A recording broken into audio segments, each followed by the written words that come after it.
my name is Jordan Eich, and I'm one of the wealth managers here at Howe and Rustling in our Rochester office.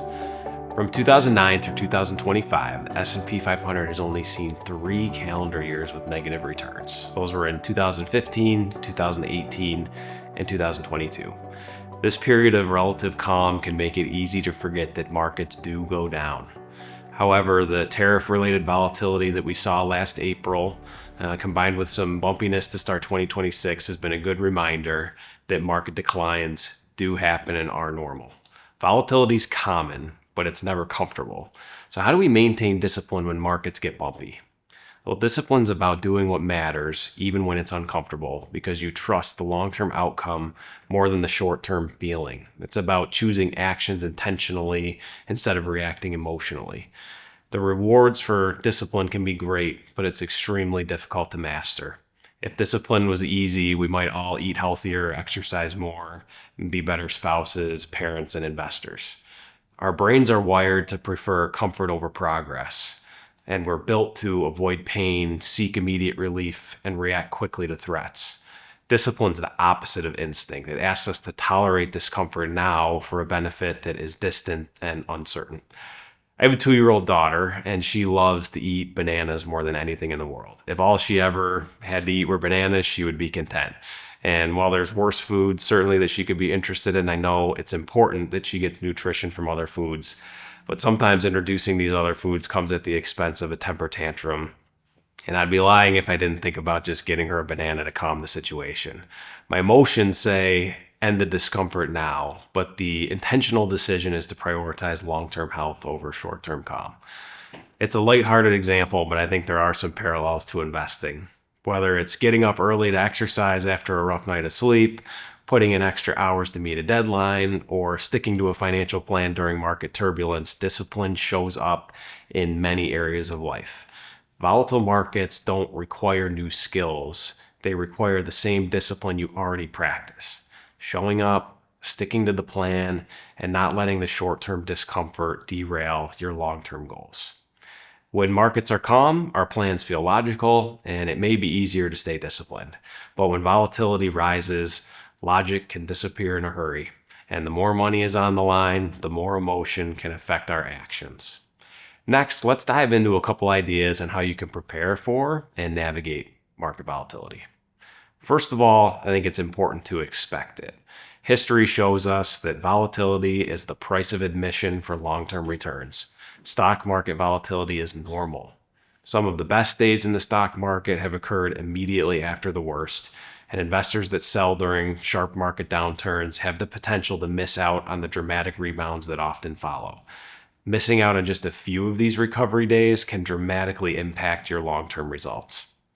It's also important to have an adequate emergency fund. An adequate emergency fund can protect you from being forced to sell investments at the wrong time.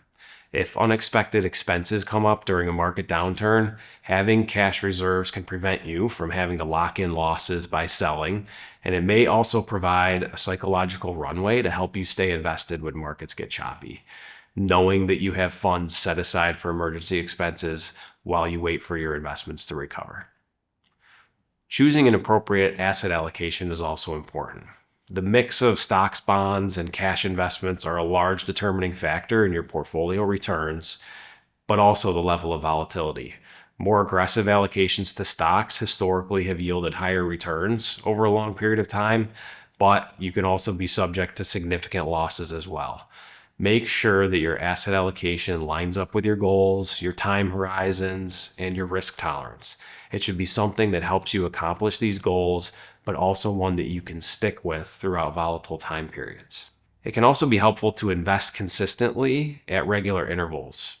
Investing regularly over these intervals, regardless of market conditions, can help remove some of the emotion from the process. This approach is called dollar cost averaging. It allows you to buy shares at a range of prices, including when markets are going down. And investing during downturns can feel counterintuitive, but if you have a systematic investment process, it can help you benefit from lower valuations over time. It's also really important to have a plan. As my colleague Dylan Potter says, a good strategy you can stick with usually beats a perfect one you can't.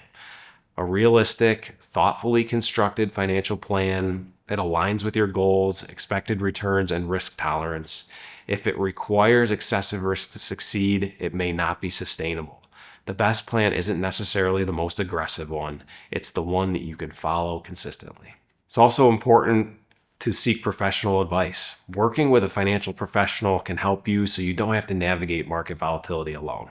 At Howland Rustling, we follow a clearly defined and repeatable process based on fundamental and technical analysis. Following a defined process during these periods of volatility may help avoid emotional decision-making during turbulent periods. A professional advisor can also help you identify opportunities that the volatility may create, like Roth conversions or tax loss harvesting, where you can turn uncertainty into potential advantage. Discipline won't eliminate the volatility, but it can give you a framework to navigate it.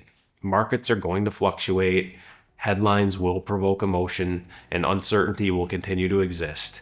And your advantage as an investor doesn't come from predicting the next downturn or perfectly timing the rebound. It comes from consistency.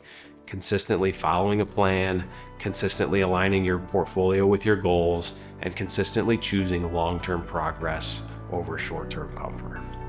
Thanks for tuning in to this episode of Street Smarts.